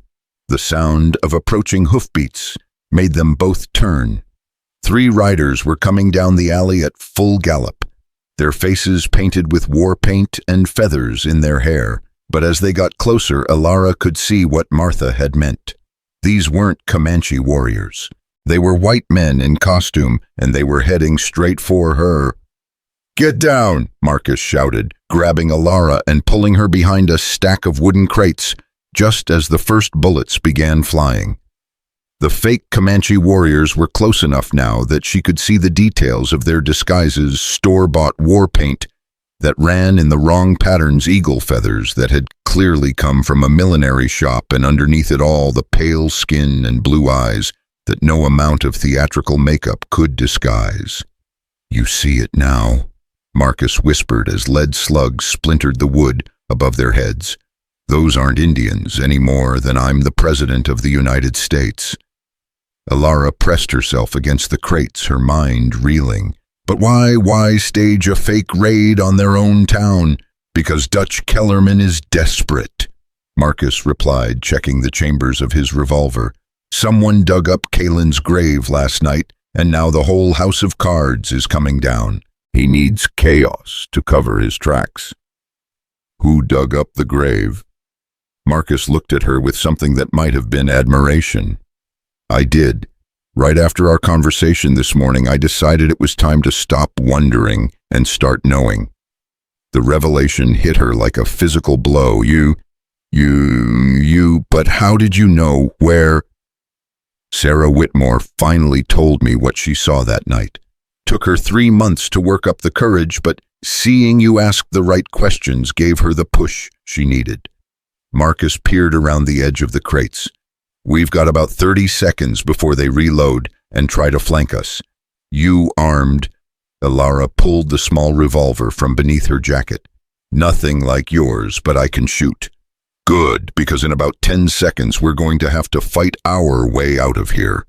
But before they could move, a new voice cut through the gunfire, a voice that made both of them freeze in disbelief. "Marcus Rivera, I know you're back there." The voice was coming from one of the fake raiders, but it wasn't the voice of any white man Elara had ever heard. It was deep, resonant, and carried the unmistakable cadence of someone who had learned English as a second language. "You hear me, Rivera? This is Kaelen Nighthawk, and I'm coming for you." Marcus went white as fresh snow. "That's impossible," he whispered.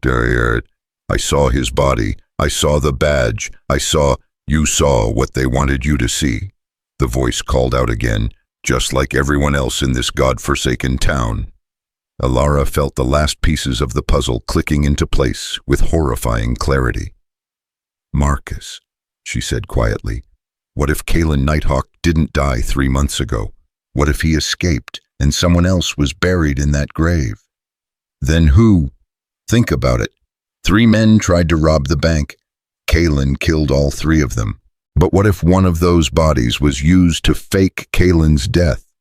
What if Dutch Kellerman needed everyone to believe his enemy was dead while he consolidated power?" The sound of boots on gravel was getting closer. Their pursuers were moving to surround them, and soon there would be nowhere to run. "Kaelen," Marcus called out suddenly, "if that's really you, prove it. Tell me something only you would know." There was a pause in the gunfire, and then the voice came again, closer now, and tinged with what sounded like genuine emotion. "Remember the night you helped me track down the cattle rustlers in Devil's Canyon? You said the stars reminded you of your sister's eyes, and you told me about how she died of fever when you were both children. You said that's why you never married, because you couldn't bear to love someone you might lose. Marcus's gun hand began to shake. Dios mío, he breathed. It really is him. But Elara wasn't convinced. Marcus, anyone could have learned that story. Anyone who... Her words were cut off as a figure appeared at the end of the alley. Even painted and feathered like a Comanche warrior, there was something unmistakably familiar about the way he moved, the set of his shoulders, the careful precision of his every step. Hello, Marcus, the figure said, pulling off the fake war paint with one swift motion. It's been a long time. The face that emerged from beneath the disguise was weathered and scarred with high cheekbones that spoke of mixed heritage and dark eyes that seemed to burn with barely contained fury. This was a man who had seen too much violence survive too much betrayal and emerged from it all harder and more dangerous than before. Kaelen, Marcus whispered, we thought you were dead. I was supposed to be. Dutch Kellerman and his friends made sure of that. Kaelen Nighthawk stepped closer, his hand resting casually on the gun at his hip. They buried Tom Kellerman's body with my badge and told everyone I'd fled like a coward. Problem was they didn't bury me quite deep enough. Elara found her voice.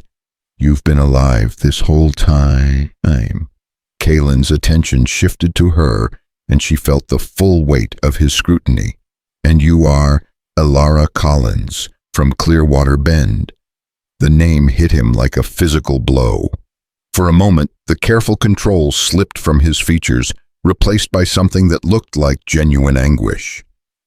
Clearwater Bend, he said quietly. I heard about what happened there. I'm sorry. Your name was left at the scene. Someone wanted people to think you were responsible. Someone wanted to make sure that if I ever surfaced again, I'd be blamed for every atrocity committed in my name. Kaelen's voice carried a bitterness that cut like a knife. Dutch Kellerman is many things, but he's not stupid. He knew that as long as people believed Kaelen Nighthawk was a mad dog killer, they'd shoot first and ask questions later if I ever came back. Marcus lowered his gun. Kaelen, what happened that night, the night you disappeared? I didn't disappear, amigo. I was murdered, Tiut. Shot in the back by Dutch Kellerman while I was investigating the real reason his brother tried to rob that bank. Kaelen touched a spot on his shoulder where his shirt was torn, revealing old scar tissue beneath. Bullet went clean through, but Dutch thought I was dead. Had his men dump me in that mine shaft with Tom's body and my badge. But how did you survive? Sheer stubbornness and a fair amount of luck. The mine shaft they threw me into connects to an old tunnel system that leads clear out to Devil's Canyon. Took me 2 days to crawl out and another week to get strong enough to think about revenge. Elara stepped closer, studying his face. If you've been alive all this time, why didn't you come back? Why didn't you expose Kellerman for what he really is? Because I needed proof. And because I needed to understand the full scope of what I was dealing with. Kaelen's expression darkened. Miss Collins, Dutch Kellerman isn't just a corrupt sheriff. He's part of something much bigger, something that reaches all the way to the territorial capital. What do you mean? I mean that the money missing from Dustwater's accounts was just the beginning. There's a whole network of corrupt officials, businessmen, and politicians who've been systematically looting every town and ranch between here and the Mexican border. They use fake Indian raids to cover their tracks and eliminate witnesses. The pieces were finally falling into place. Like Clearwater Bend. Exactly like Clearwater Bend. Your town was targeted because someone there had discovered evidence of the corruption.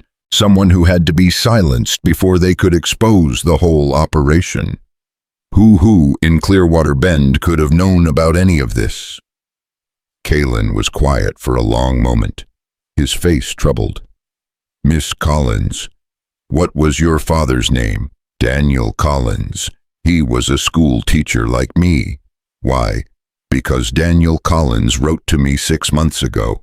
He'd discovered irregularities in the Territorial Education Fund money that was supposed to go to schools like yours but was being diverted elsewhere. He wanted my help investigating. Elara felt the world tilt beneath her feet. My father was investigating corruption. He was trying to do the right thing. Unfortunately, doing the right thing in this territory can get you killed. Kaelen's voice was gentle, but his words cut deep. I'm sorry, Miss Collins. Your father died because he stumbled onto the truth about what's been happening out here. And my brother Tommy, all those innocent people, collateral damage. Dutch Kellerman and his partners couldn't risk leaving any witnesses who might have heard your father talking about his discoveries. The rage that had been building in Elara's chest since the morning she'd found her town burning suddenly crystallized into something cold and diamond hard. Where is he? Where is Dutch Kellerman? Right now, he's probably in his office coordinating this fake raid and making sure all the loose ends get tied up permanently. Kaelen checked his weapons with practiced efficiency, including us. Then let's go find him. Marcus grabbed her arm. Elara, you can't be serious. Kellerman has a dozen men with him, all armed and all willing to kill to protect their secrets. Good, she said, shaking off his grip. Because I'm willing to kill to expose them. Kaelen studied her with new interest. Miss Collins, I understand your anger, but walking into the sheriff's office with guns blazing won't accomplish anything except getting us all killed. Then what do you suggest? I suggest we do this smart. Kellerman thinks I'm dead and he thinks you're just a troublesome school teacher. We use those advantages. How? By giving him exactly what he wants. A chance to eliminate all his problems at once. Before anyone could ask what he meant, the sound of running footsteps echoed from the main street. Someone was approaching their position, moving fast and with obvious urgency. Marcus! A familiar voice called out. Marcus, where are you? It was Sarah Whitmore, and she sounded terrified. Here, Marcus called back. In the alley behind Patterson's. Sarah appeared at the mouth of the alley, her dress torn and her hair wild. She'd clearly been running hard, and there was something in her eyes that spoke of horrors witnessed. Marcus, thank God I found you, she gasped. They're rounding up everyone who might have talked to Miss Collins, Mrs. Patterson, Doc Morrison, even old Henry. They're taking them all to the sheriff's office. Hostages, Kaelen said grimly. Dutch is making sure we have to come to him. There's more, Sarah continued. I overheard Sheriff Kellerman talking to some of his men. They're planning to burn down half the town and blame it on the Comanche raid. Anyone who might testify against them will die in the fires. Elara felt sick. How many innocent people are we talking about? Maybe 30 or 40 families. Everyone who's ever asked uncomfortable questions or gotten too close to the truth. We have to stop them. We will, Kaelen said, but we need a plan that doesn't get everyone killed in the process. Marcus reloaded his revolver with quick, efficient movements. What did you have in mind? Kellerman wants to eliminate his problems, so we're going to walk right into his office and give him the chance. That's suicide, Sarah protested.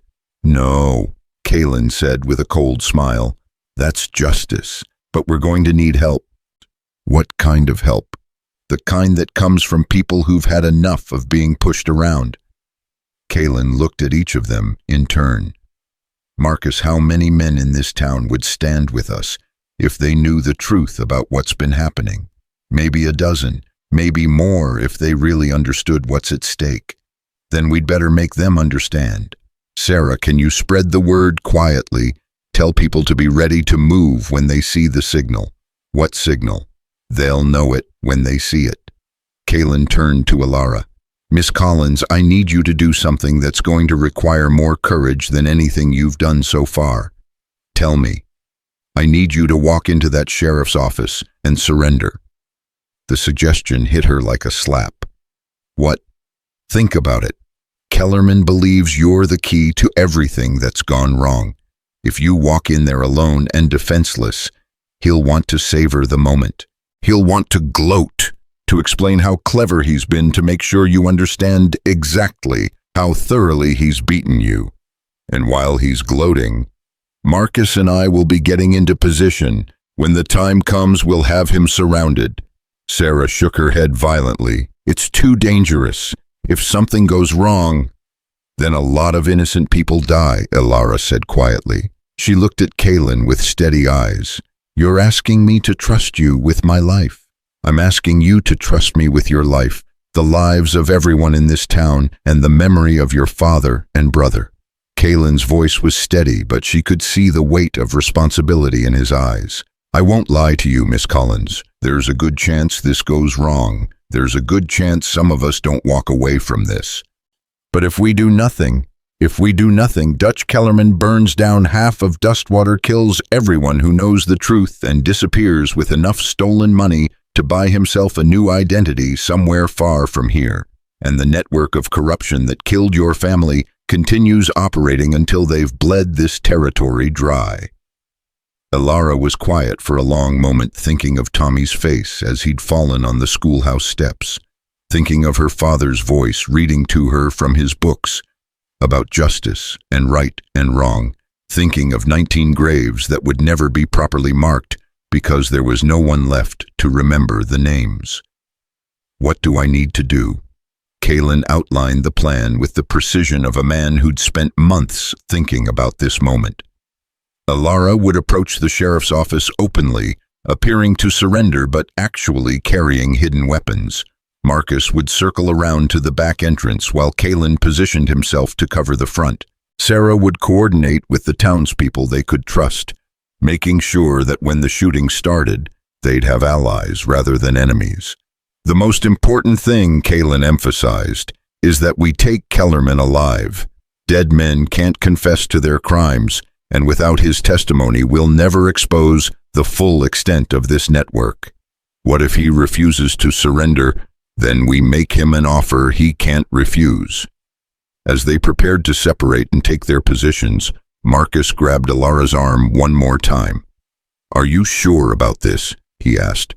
"Once you walk through that door, there's no going back." "There was no going back the moment they killed my family," she replied. "The only question now is whether they're going to pay for what they've done." The walk to the sheriff's office felt like the longest journey of Elara's life. Every step carried her closer to a confrontation that would either expose the truth about her father's death or end with her joining him in whatever lay beyond. The fake Indian raid was still ongoing around the edges of town, providing enough chaos and noise to cover any sounds that might emerge from the coming gunfight. As she approached the sheriff's office, she could see armed men stationed at the windows and doors. Too many men for a simple frontier sheriff's office, all of them watching the street with the alertness of professional killers. Whatever else Dutch Kellerman might be, he wasn't taking any chances with his security. The door opened before she could knock, and she found herself face to face with one of Kellerman's deputies, a hard-faced man with dead eyes and the kind of casual brutality that came from years of violence. "Well, well," he said with a grin that revealed tobacco-stained teeth. "If it isn't our mysterious school teacher, the sheriff's been waiting for you. I need to speak with him." "Oh, you'll get your chance. Right this way, Miss Collins." The interior of the sheriff's office had been transformed into something resembling a military command post. Maps covered the walls, marked with positions and movements that had nothing to do with legitimate law enforcement. Armed men stood at every window, and the air was thick with gun smoke and the smell of unwashed bodies. Dutch Kellerman sat behind the sheriff's desk, like a king holding court, his feet propped up and a glass of whiskey in his hand. When he saw Elara, his face lit up with the kind of satisfaction that comes from a long-anticipated victory. "Miss Elara Collins," he said, rising from his chair with exaggerated courtesy. "Or should I say Miss Elara Collins, daughter of the late Daniel Collins, schoolteacher and would-be hero of Clearwater Bend." The confirmation that he'd known her identity all along hit her like a physical blow, but she kept her expression neutral. "Sheriff." "Oh, we're well past formal courtesy, don't you think?" After all, we're practically family. Your father and I had quite a correspondence before his untimely death. You killed him. I killed a lot of people, Miss Collins. You'll have to be more specific. Kellerman's smile was genuinely amused. But if you're referring to the unfortunate incident at Clearwater Bend, I'm afraid you're mistaken. That was the work of savage Comanche raiders, as I'm sure the territorial authorities will confirm. The same savage Comanche raiders who are conveniently attacking Dustwater right now. What a coincidence, isn't it? Almost like they followed you here. Kellerman moved closer, his hand resting casually on his gun butt. Tell me, Miss Collins, what gave you the courage to walk in here? Surely you don't think you can simply demand justice and expect me to hand it over. I think you're going to kill me anyway. At least this way I get to look you in the eye when I tell you what I think of men who murder children. Ah, the brother. Yes, that was unfortunate, but you have to understand, Miss Collins, your father left me no choice. He'd discovered certain irregularities in the Territorial Education Fund. Money that was supposed to go to schools but was being redirected to more profitable ventures. You stole money meant for children's education. I liberated money that was being wasted on teaching farm children to read when they'd be better served learning to work with their hands. Kellerman poured himself another whiskey. Your father didn't see it that way, of course. He was quite insistent that the authorities be notified. So you had him killed. I had a problem solved. Unfortunately, solving that problem required eliminating anyone who might have heard him discussing his discoveries. Kellerman's expression grew thoughtful. You know, Miss Collins, in a way you should thank me. Your brother died quickly without suffering. I could have made it much worse. The casual cruelty of the statement ignited something dangerous in Elara's chest. You're going to pay for what you did to Tommy. Am I? And how exactly do you propose to make that happen? You're one woman with a small pistol surrounded by a dozen men who've killed more people than you've probably met in your entire life. Maybe I'm not as alone as you think. Kellerman's expression sharpened. Meaning what exactly? Meaning you made one very big mistake, Sheriff. You assumed that everyone in this territory was either corrupt or too scared to fight back. And you think I'm wrong. I know you're wrong, because there are still people who believe in justice. People who are willing to fight for it. Such as Kaelen Nighthawk. The effect of the name was immediate and dramatic. Every man in the room tensed hands, moving to weapons' eyes, scanning the windows and doors for signs of threat. Kellerman himself went pale, the whiskey glass trembling in his hand. Kaelen Nighthawk is dead, he said, but his voice lacked conviction. Is he because someone dug up his grave last night and found your brother's body wearing his badge? Kellerman set down his glass with exaggerated care, his earlier confidence evaporating like morning mist. That's impossible. Nothing's impossible, Dutch, not even justice. The voice came from the doorway, and every head in the room turned to see Kaelen Nighthawk, standing there with a rifle in his hands and death in his eyes. He'd abandoned his fake Indian disguise and was dressed in the black clothes of his old profession, the silver star of a territorial marshal pinned prominently to his vest. Hello, Dutch, he said quietly. We need to talk. The silence that followed was so complete that Elara could hear her own heartbeat.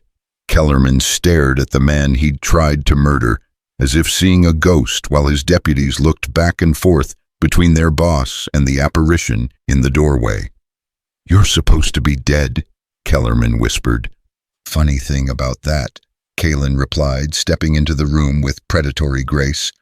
Turns out I'm harder to kill than you thought. Boys, Kellerman said, his voice cracking slightly. Kill him. But before any of his men could draw their weapons, gunfire erupted from the back of the building. Marcus Rivera appeared in the rear doorway, his revolvers blazing, while outside the windows the muzzle flashes of friendly rifles announced that the townspeople had finally decided to take a stand. Drop your weapons, Kaelen commanded, his rifle trained on Kellerman's chest. You're all under arrest. What followed was chaos, desperate men making desperate choices. The crash of gunfire echoing through the small building, the acrid smell of powder smoke burning eyes and throats. Elara threw herself behind an overturned desk as bullets flew in every direction, her own small pistol adding to the din. When the smoke finally cleared, half of Kellerman's men were dead or wounded, and the survivors had their hands raised in surrender. Dutch Kellerman himself sat in his chair like a broken marionette, blood seeping from a wound in his shoulder, and his eyes filled with the terrible understanding of complete defeat. "It's over, Dutch," Kaelen said, moving to stand directly in front of the corrupt sheriff. "Your network is exposed, your men are captured, and you're going to spend whatever time you have left in territorial prison." "You can't prove anything," Kellerman said weakly. "Can't I?" Kaelen pulled a thick folder from inside his jacket.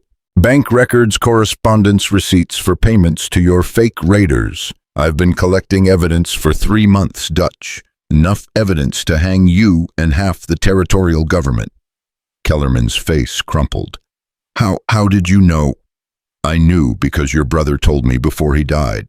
Seems Tom had second thoughts about robbing that bank.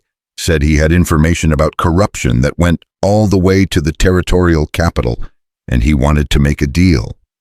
"Tom was a fool. Tom was your brother, and you used him just like you used everyone else." Kaelen's voice carried a sadness that cut deeper than anger. "The saddest part is it didn't have to be this way. You could have been a good sheriff, Dutch. You could have made a difference. Instead of making a fortune, instead of becoming a monster." Elara stood up slowly, her ears still ringing from the gunfire. Around the room, wounded men groaned and survivors nursed their injuries, but the immediate danger was over. Outside, the fake Indian raid had ended with the capture or death of the remaining imposters. "What happens now?" she asked. "Now we start putting the pieces back together," Kaelen replied. "Your father's evidence combined with what I've collected should be enough to expose the entire network. There are going to be a lot of arrests, a lot of trials, and hopefully a lot of justice.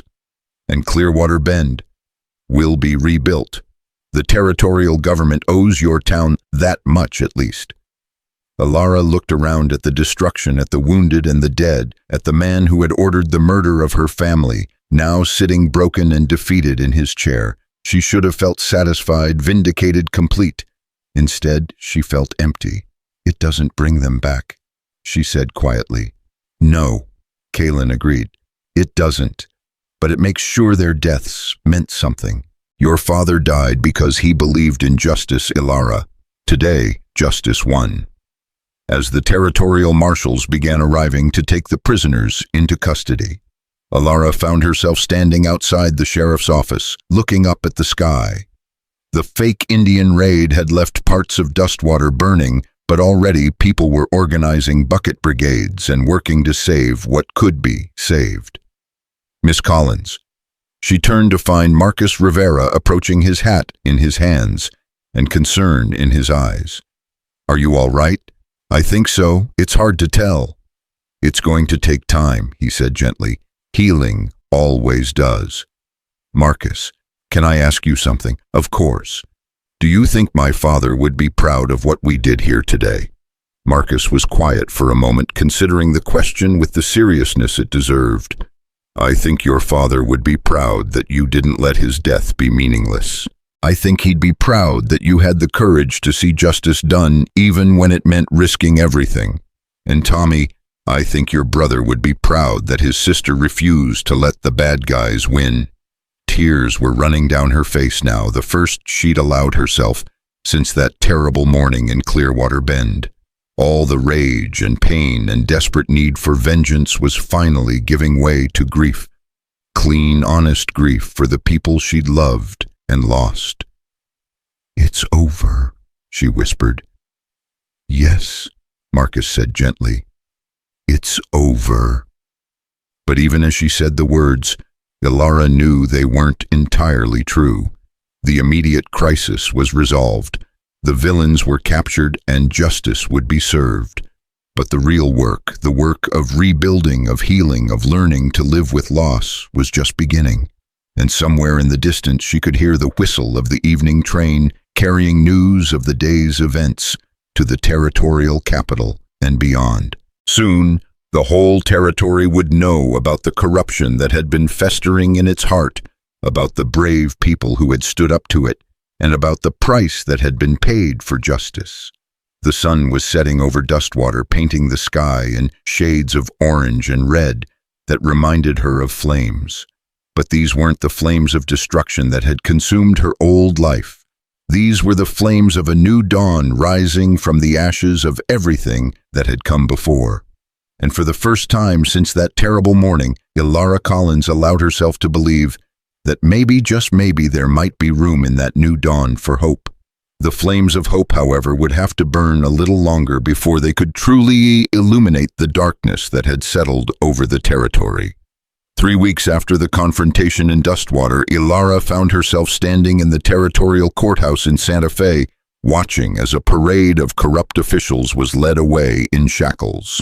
The evidence that Kaelen had collected, combined with her father's meticulous documentation, had unraveled a web of corruption that reached into the highest levels of territorial government.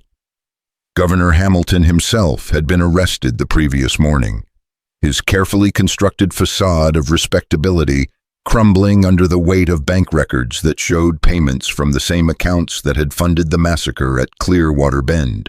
The territorial secretary, 2 federal judges, and a dozen lesser officials had already been indicted, their trials scheduled to begin within the month. Miss Collins, the voice belonged to Federal Marshal William Crawford, a stern man in his 50s who had been assigned to oversee the prosecution of the conspiracy. "The jury is ready for your testimony." Elara nodded and smoothed down her black dress, the same dress she'd worn to every hearing and deposition over the past 3 weeks. It had become her uniform, a symbol of mourning that she wasn't quite ready to abandon. The weight of grief still pressed down on her shoulders like a physical thing, but it was different now, clean, purposeful.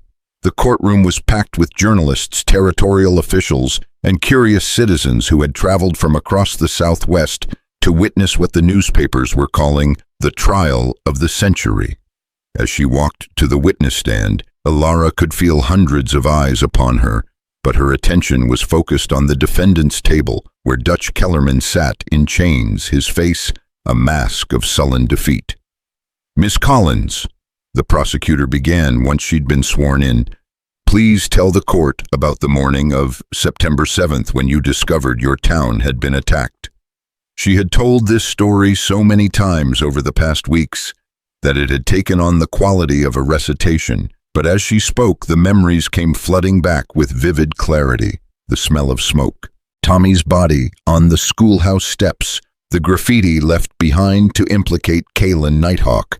The attackers left behind the name Kaelen Nighthawk painted on one of the buildings. She continued, "At the time, I believe this indicated that the former sheriff of Dustwater was responsible for the massacre. And what did you subsequently learn about Sheriff Nighthawk's involvement?" "I learned that Kaelen Nighthawk had been murdered 3 months earlier by Dutch Kellerman and his associates who used his name to deflect suspicion from their own criminal activities." A murmur ran through the courtroom. Even though the basic facts of the case had been reported extensively, hearing them laid out in stark legal language still had the power to shock. "Miss Collins, why do you believe your town was targeted for this attack?" Elara looked directly at Kellerman as she answered, "Because my father, Daniel Collins, had discovered evidence of systematic theft from the Territorial Education Fund. Money that was supposed to build schools and pay teachers was being diverted to private accounts controlled by the defendants and their associates." "And what happened when your father attempted to report this theft?" "He was marked for death. The attack on Clearwater Bend was designed to eliminate him and anyone who might have heard about his discoveries." The prosecutor moved closer to the witness stand. "Miss Collins, in your opinion, could this conspiracy have succeeded without the active participation of territorial officials?" "Objection," called Kellerman's defense attorney, a sleek man from Denver who had been hired at enormous expense. Calls for speculation. Sustained, the judge ruled, but the question had been asked and its implications hung in the air like smoke. The defense attorney had been fighting a losing battle from the moment the first witness took the stand. Too much evidence, too many documents, too many bodies. After her testimony concluded, Elara made her way to the courthouse steps, where Kaelen was waiting. He wore the uniform of a territorial marshal, now the silver star on his chest catching the afternoon sunlight. The past 3 weeks had aged him, she thought. The weight of bringing so many corrupt officials to justice had taken its toll. "How did it go?" he asked. "The same as always. They listened, they took notes, and they looked sick to their stomachs." Elara pulled her shawl tighter around her shoulders. "How many more trials, Kaelen?" "Dozens, maybe hundreds. This conspiracy reached into every corner of territorial government." He gestured toward the courthouse. "But the important thing is that it's finished. The network is broken." "Is it, or are we just cutting off the head of a hydra?" Kaelen studied her face with concern. "You're thinking about leaving." It wasn't a question. Over the past weeks, as they'd worked together to prepare testimony and gather evidence, he'd learned to read her moods with disturbing accuracy. "I'm thinking about a lot of things," she said. "About what comes next. About whether justice is enough." "What do you mean?" "I mean that Dutch Kellerman is going to hang and Governor Hamilton is going to spend the rest of his life in prison, and all the money they stole is going to be returned to the people they robbed. But Tommy is still dead. My father is still dead. 19 other innocent people are still dead." "Justice doesn't resurrect the dead, Elara. It never has. Then what's the point?" Kaelen was quiet for a long moment, his eyes fixed on the mountains in the distance. "The point is that their deaths meant something. The point is that because of what happened to your family, dozens of other families won't have to go through the same thing. And that's supposed to be enough.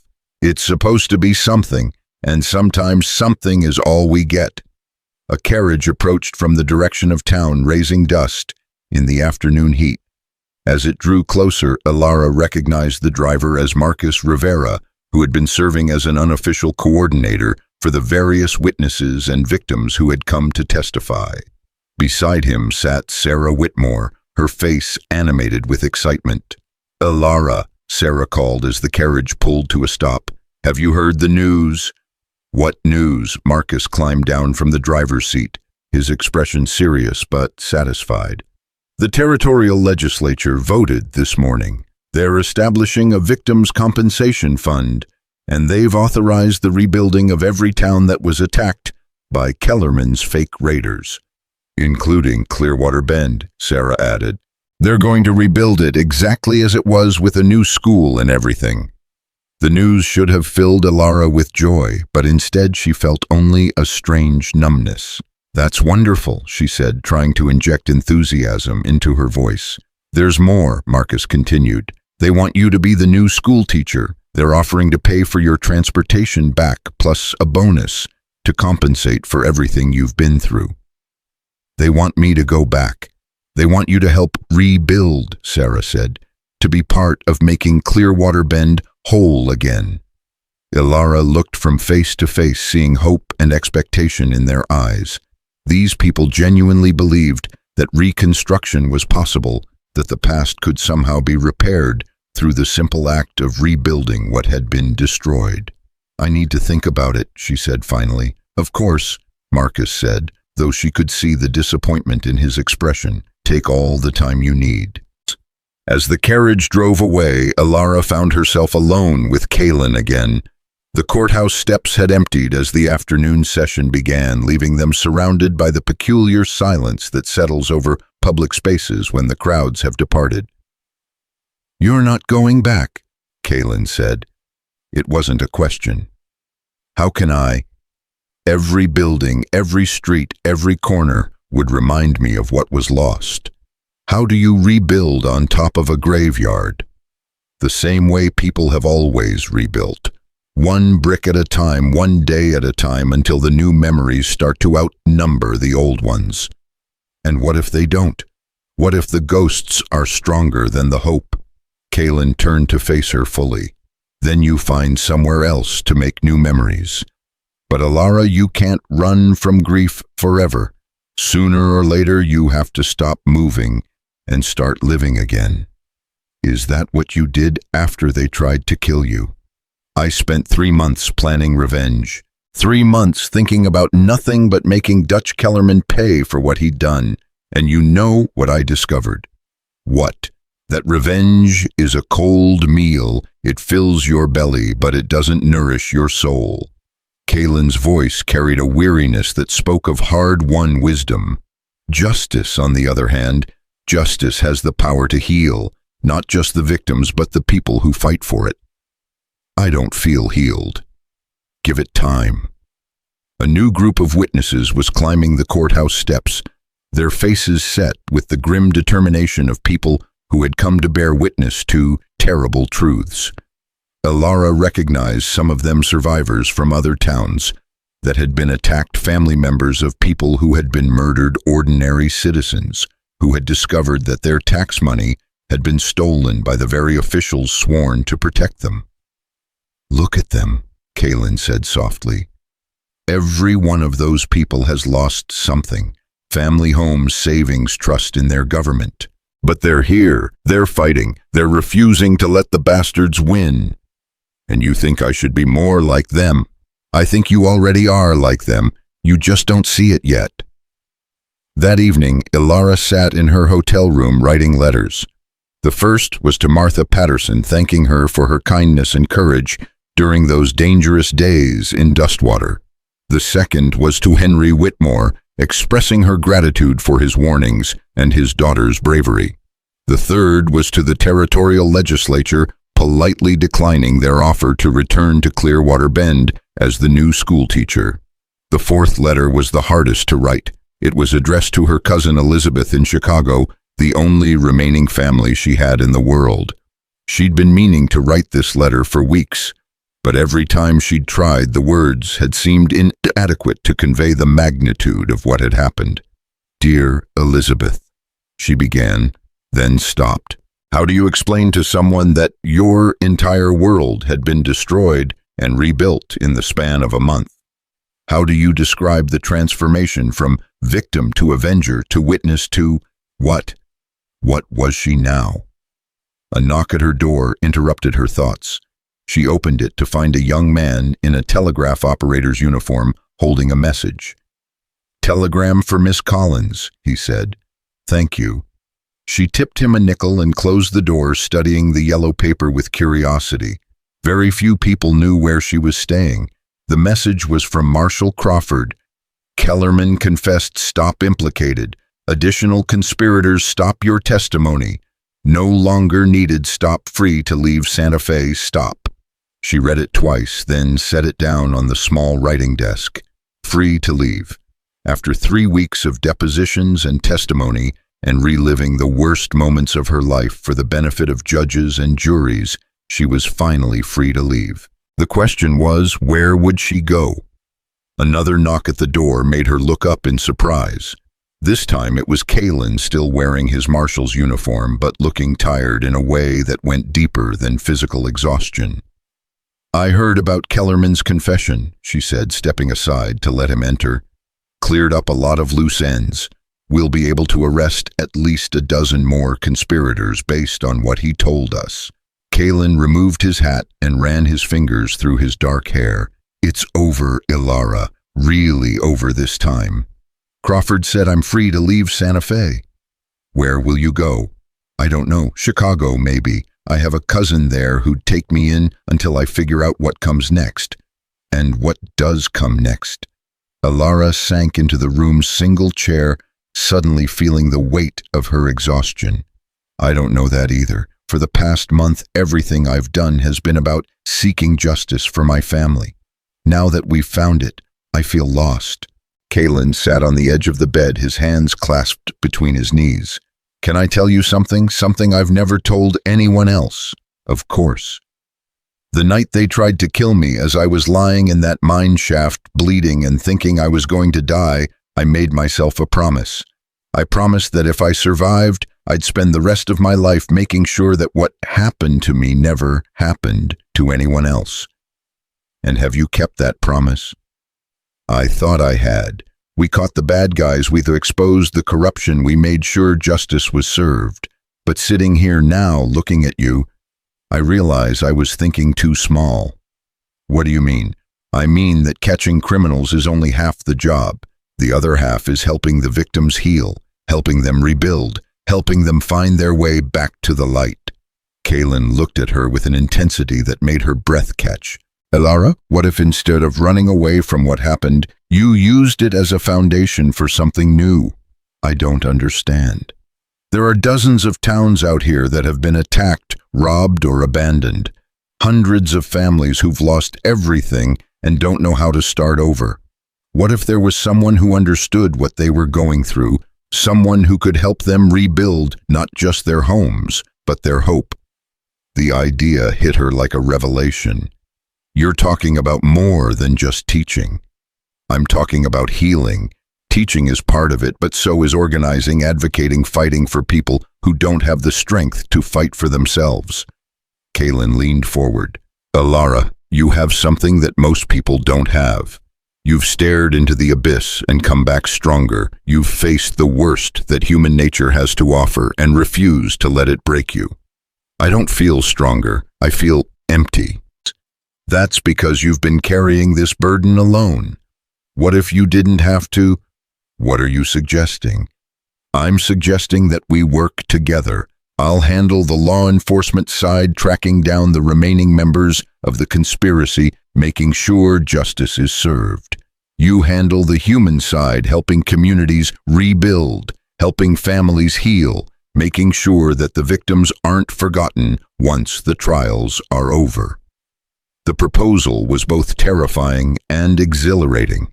For weeks, she'd been thinking about her future in terms of escape, running away from the pain, starting over somewhere new, trying to forget. But what Kaelen was suggesting was the opposite. He was asking her to embrace the pain, to use it as fuel for something larger than herself. There would be danger, he continued. The conspiracy was larger than we initially thought, and there are still people out there who'd benefit from keeping the victims silent. We'd be making ourselves targets. I've been a target before. This would be different. This would be choosing to be a target, choosing to put yourself in harm's way for the sake of people you don't even know yet.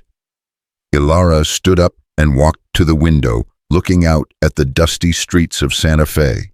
Somewhere out there were communities struggling to rebuild, families trying to piece their lives back together, children who'd lost their parents, and parents who'd lost their children. People who needed someone to remind them that they weren't alone, that their suffering mattered, that justice was possible even in the darkest of times. Kaelen, she said, without turning around, do you remember what I said to Sheriff Kellerman right before you walked into his office? You said that nothing was impossible, not even justice.